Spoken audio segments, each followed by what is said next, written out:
Couple weeks ago, somebody asked me, what's the best way to find a good starting position for where to put my hands on the bar when I do a bench press? This is a great question. It comes up a lot. And where you grip the bar can actually have a big impact on your maximum force output. So today, I want to share with you a couple of thoughts I had about how I would go about finding a good starting position. And also, I want to test out one method that has recently stirred up some tension in the community.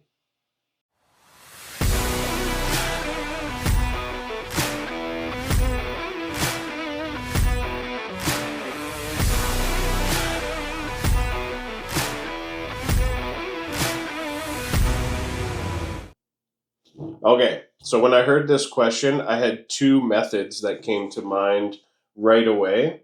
So let's start with those two. The first one is really simple. What you're going to do is get into a push up position, and you're going to do push ups and change the distance between your hands and do some repetitions at each distance. And what you're really going to do is go by feel here. I think the two big criteria you're going to be looking for is how comfortable does it feel and how much force does it feel like I can output. And that might mean like how many repetitions could I do comfortably, might be how fast I can move. But either way, you're going to get into a push up position and find out what hand position works best for you. Once you have that, you're going to measure the distance between your two palms, and you're simply going to replicate that on the barbell. That should give you a good starting point, but just keep in mind that doesn't mean it's going to be the optimal width for you to bench press the most weight. Just a good starting point. So that's method number one. Method number two, my mind went to something very technical. I like numbers. I think it really helps, having data-driven decisions. So the best thing you can do is actually just get under the bar. I think that's how I learned what my optimal hand width was. I think it's what most people do. And even if you find a good starting point, you're going to need to play with it. It might evolve over time too. Maybe you sustain injuries. Maybe your body size changes as a result of all of your training. So it's something that's going to be refined. But to get a good starting point, what I would do is I would actually get under a bar. I would use something like 50% of my estimated or actual capabilities for bench press. And I would either start with the closest width grip that I want, and I would move out in certain increments to the widest width grip that I would want to choose. And I would try to press the bar for singles as fast as possible while measuring the speed of the bar. So you could do that with things like a Tendo unit or any kind of velocity measurement devices that attach to your barbell. You could also do that visually. We have software now that can measure the speed of the bar or the acceleration. And what I would do is just note the maximum velocity or acceleration for each width that I try. And then I'm going to take the one that moves the fastest. Okay, so that'll be my first criteria. Now, the other thing I'm going to look for, which I mentioned in the last method, was how does it feel? So, for example, I might be able to move the bar really fast with a really wide grip, faster than any grips that are where the width is shorter than that, but it might hurt. So if something hurts, I'm not going to be able to bench press in that position very long, and I'm actually probably never going to make it to my maximum force output without addressing whatever issues there. So I would say that's probably not a good place to start if you're in pain or a lot of discomfort. So you're going to find something where the velocity or the acceleration is the highest, because those are going to correlate most to the maximum force output. And then obviously, again, feeling for comfort. So that's the technical method that came to mind. Then you can be objective about it and use the numbers. However, you don't need to do the technical portion at all. You could just treat this method just like the push-up one, where you just get under the bar and simply go by feel. What feels the best, what seems to move the most forcefully, and then use that one. And again, just a starting point. You're going to need to play with it, and over time, it's going to evolve most likely. Now, these two methods involve multiple repetitions, multiple sets, potentially in order to get a good sense of what feels comfortable. But I started thinking about this question: what if we constrain it? Is there a way to find a good starting position when if we can only do one repetition of movement? And honestly, I think that's what most people are asking when they say that question. How do I best figure out what the width is for my, the hands on the bench press? Humans don't like to do a lot of activity if they don't have to. So everyone's looking for that one quick trick to get them where they need to be. And wouldn't you know it, a couple days later, I see a video that gives me an answer exactly to this question. The video I saw was from Dr. Andrew Locke, and he was taking an athlete through what I would describe as a drop test. Essentially, the athlete got on their knees, they had their hands at their side, and they fell forward, and right before their nose was going to hit the ground, they put their arms up to catch themselves. Wherever their hands landed, you measure the width between the palms, and there you go. That's your starting position for the width of your grip on the bench press. In addition, Dr. Locke described how he learned this method from Matt Wenning and who learned this from Charles Poliquin. So this had me interested. These are three big names in the industry talking about this method where you can use a single repetition of a movement and determine some reasonable approximation of where you should set your hands in terms of their width on the bench press.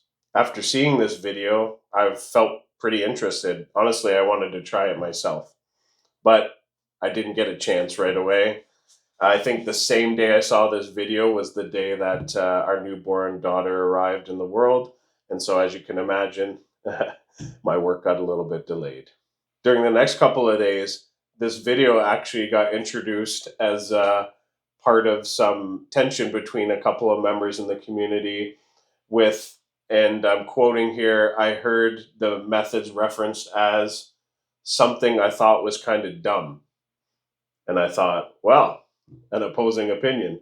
Let's dive into that. A couple days later, Alex Bromley made this video wherein he references this video that Dr. Locke put out a couple days before.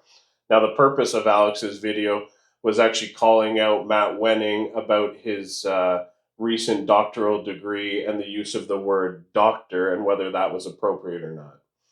I'm not going to comment on that part. You can go watch Matt Wenning's YouTube. He put up a couple of response videos there. You can get all the details right from the horse's mouth. So, but what I want to talk about is what Alex said about this method. Essentially, I gather that he didn't think it was worth at all to perform this method, and that it might be even potentially misleading athletes. They're not going to find the optimal position by doing this. Now, I don't think that that was the claim in the video. Maybe that's just my interpretation. But either way, I think it was an opposing opinion nonetheless that this method isn't going to be useful.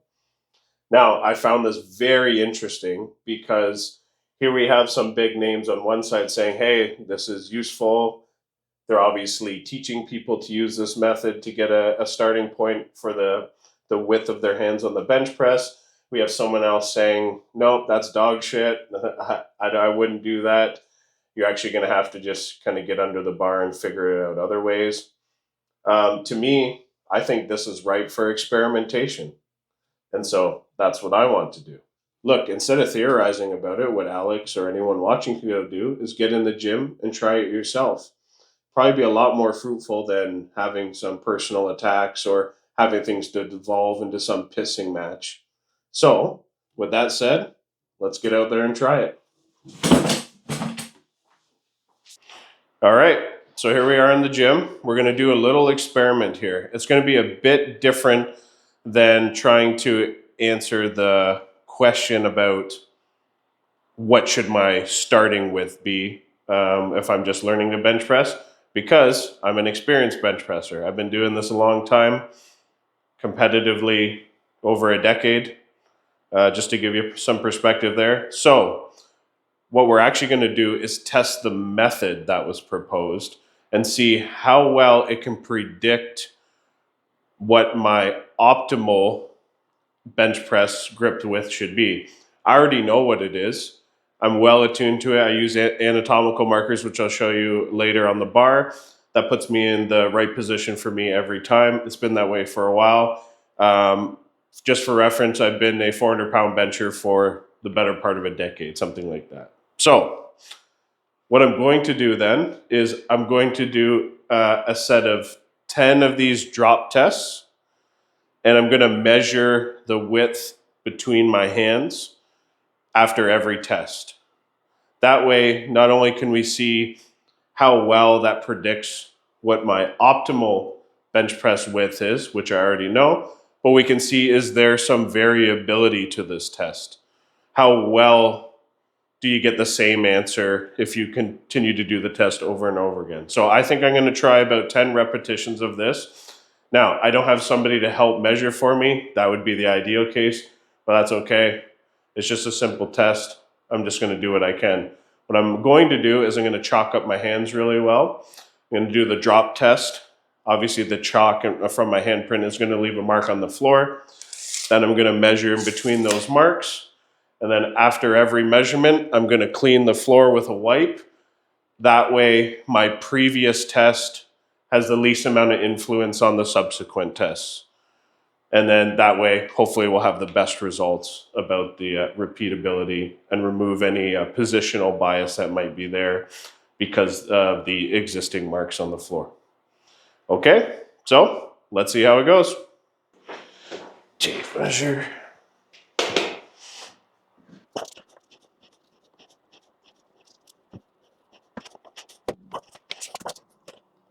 16 3/4.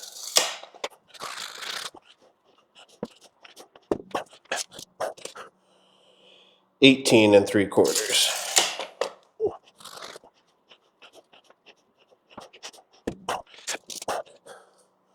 17 1/4.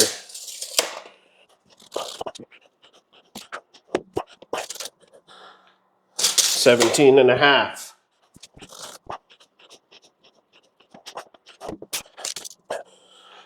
18 inches.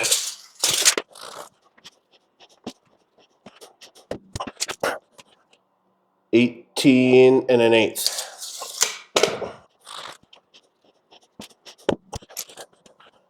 18 3/4.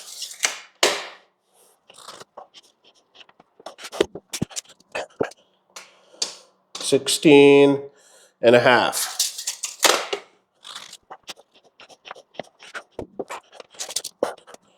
17 1/2. 5/8.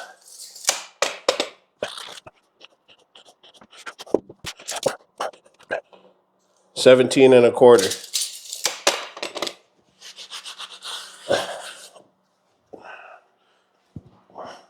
Okay, now on to the second part of the experiment. We got to measure what's my optimal bench press grip width. So let me show you. Where I like to put my hands are, I take the bottom part right here of my thumbnail and I roughly line it up where the knurled part meets the unknurled part. And then I simply just put my hand on the bar there. So to show you with both hands, that's what it looks like. Now we just need to measure the distance between those two around the same place where I measured on the floor. So use my one hand here, keep it in place. So roughly I've got 1 3/4 between where my knuckles are here on my palm and this little place here where the knurled part meets the unknurled part. And I know the bar is symmetrical, so I'm going to have 1 3/4 on the other side as well. So that gives us 3 1/2 inches. And then I just need to measure in between the knurled parts here, which gives us 16 1/2 inches. So 16 1/2 plus 3 1/2 is going to give us 20 inches, give or take a little bit, is what my optimal hand placement width is when I bench press. Okay, so I thought I'd come in out of the cold and analyze the results and share them with you.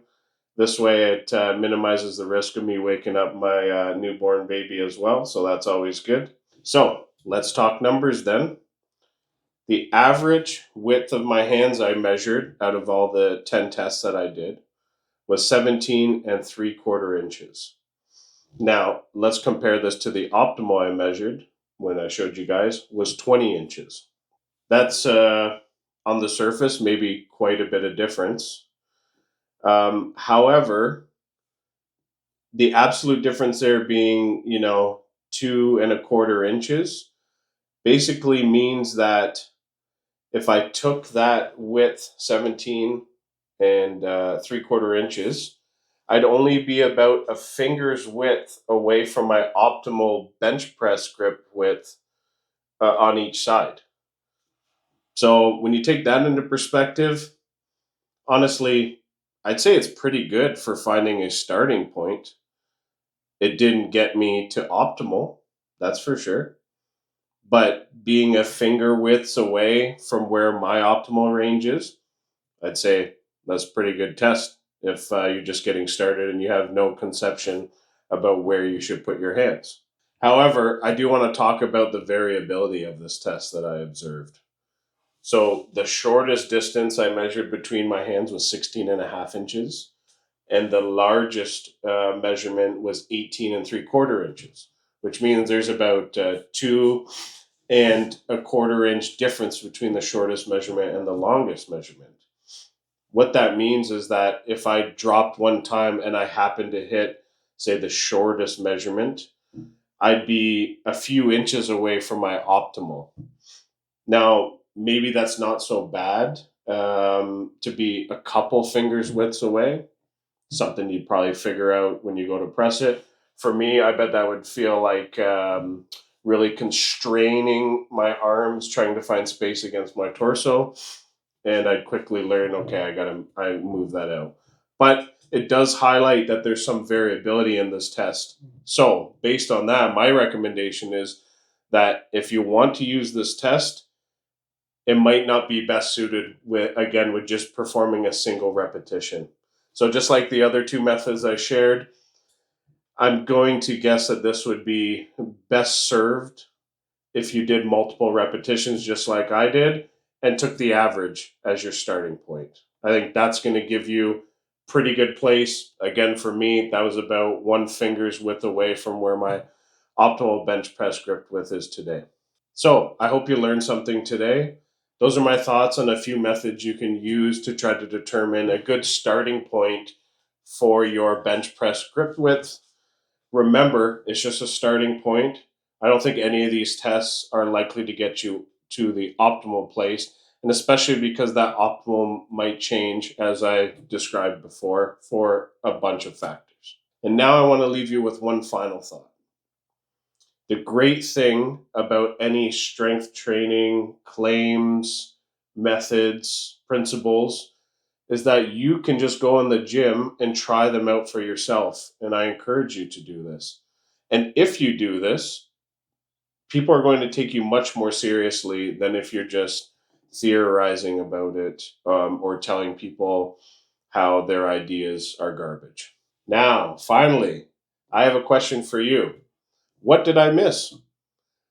Do you know of any, or have you used any methods for determining a good starting point on your bench press grip width? Or maybe you know of ways to find the optimal bench press grip width. If you do, if you've used them, if you've heard about them, let me know in the comments. Would love to learn more. With that, I wish you the best of luck with training. Thanks for watching. Take care.